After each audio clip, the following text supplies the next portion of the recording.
Welcome to Money Mistake Stories, a brand new series this April, right here on Aussie Wealth Builder. Every week, we dive into real financial mistakes that hit hard and teach harder. If you were ever felt like you're doing everything right but still broke, then this series is made for you. This is Aussie Wealth Builder, where freedom begins $1 at a time. This is not just a story about an iPhone. It's a story about a choice, a lifestyle, a silent trap. And by the time most people realize it, it's already too late. Today's episode is about Karan, just an imaginary character, a smart guy, a hard worker, but financially and emotionally broken. And what happened next might just change how you see your own money. This is not just a story about an iPhone. It's a story about a choice, a lifestyle, a silent trap. And by the time most people realize it, it's already too late. Today's episode is about Karan, a smart guy, a hard worker but financially and emotionally broken. And what happened next might just change how you see your money. Yeah, Karan was that guy who everyone liked. Smart, funny, charismatic, but what made him stand out? His style, his tech, his vibe. He always had the latest gadgets, iPhone, always in US, even before others knew it, dropped. Not just AirPods Pro Max, designer sneakers, limited edition watches and whatnot. He lived the look successful life. Instagram, full of likes.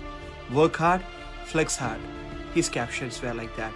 And location tags like fancy cafes, rooftop bars, the luxury stays. Every Apple launch gave him a dopamine hit. He would binge unboxing those videos and pre-order on EMIs the same day. His previous iPhone barely a year old. So what's the deal? His salary was barely $5,000 a month. Decent for someone in his mid-20s in Australia.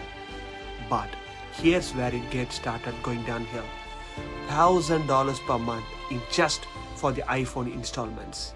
On top of it, $400 per month on the credit card minimum dues. And $500 loan for the designer sneakers. Boom. Rent, fuel, Uber Eats and brunches on top of it.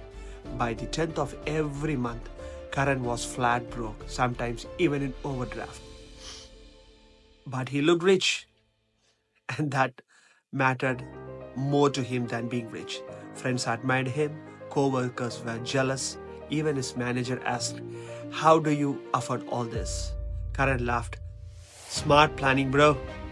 He wasn't lying. Yes, he was planning, but planning to just look rich, not to be free. Alright, let's talk about the financial traps. The kind that look harmless until they strangle you slowly.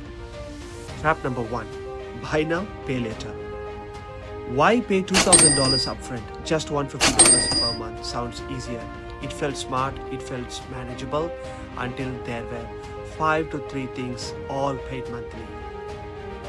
Trap number 2. The credit cards started with fuel, then groceries, then concerts. Soon, a whooping $8,500 balance in 22% interest. He thought he will manage, but he couldn't. Trap number 3. Peer pressure. Friends splitting $300 dinner bill. Bro, it's just one night out. He didn't want to be that guy. He wanted to belong. And trap number 4. App loans. Simply borrow $200 now, repay in 14 days. Then came 3 more apps. Loan to repay loan, a loop, a cycle, a silent hell. Outside, Karan looked thriving. Inside, he was just drowning in anxiety, debt and shame. He opened his bank app account not to check the balance, but just to see if any accidental deposits has happened. Still, he bought a PlayStation on Afterpay. Well, it was a peaceful Sunday. Karan's mom was making lunch. Suddenly she sat down, hand on her chest, breathing heavy. He rushed her to the hospital. The hospital nurse said, The initial deposit required just to treat her mom would be $1,000. Karan opened his bank app. He saw that it was just $18.73. The credit card declined. Buy now pay later apps maxed out. He just stood frozen. In one hand, a $2,500 iPhone. In the other, no way to help his mom. He begged the hospital, "I'll pay later, please." But rules are rules, the hospital said. He called his friends. Some didn't pick up. One said, "But bro, you always post like you're already rich. What happened now?" And that, my friends, broke him. He sat alone in the corridor, sweating, silent, and then shaking. He remembered the $500 dinner date for someone who just ghosted him. The $1,800 iPhone upgrade just for a slightly better photos. Think, the beach trip loan to impress someone who never noticed him. It was not about the things, my friends. It was about the validation.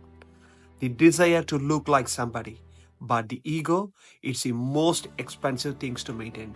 And now he was emotionally and financially bankrupt.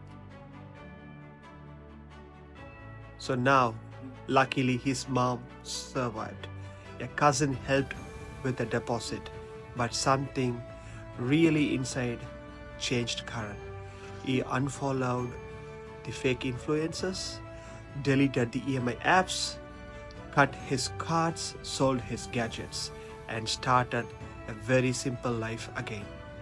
Just a $50 week into a savings account called Emergency Only. He just started. He met a quiet co-worker who just wore a basic clothes, drove a used Toyota, but that guy had $60,000 in an index funds. Karan asked, "How?" The guy smiled. "I never tried to look rich. I just wanted to be free." That's when it clicked. If you ever had less than $100 in your account, my friends, while holding the latest iPhone, then this story was for you. It's not about the guilt, it's about the awareness. Your real flex is not the gadget. Remember that. It's being able to pay a hospital bill without asking anyone. So start your emergency fund today. Even $10 set aside a week is a very good start, because one day you will need it for sure, and that day won't wait for your next paycheck. This is Aussie Wealth Builder, where freedom begins $1 at a time. We will build slow, retire loud, and never forget, your wealth is always your ultimate weapon. If this story hit hard, please hit the like button, subscribe, and share it with someone who's one mistake away from the disaster. So see you next week with another story from the real world of wealth. Until then, bye. Thank you.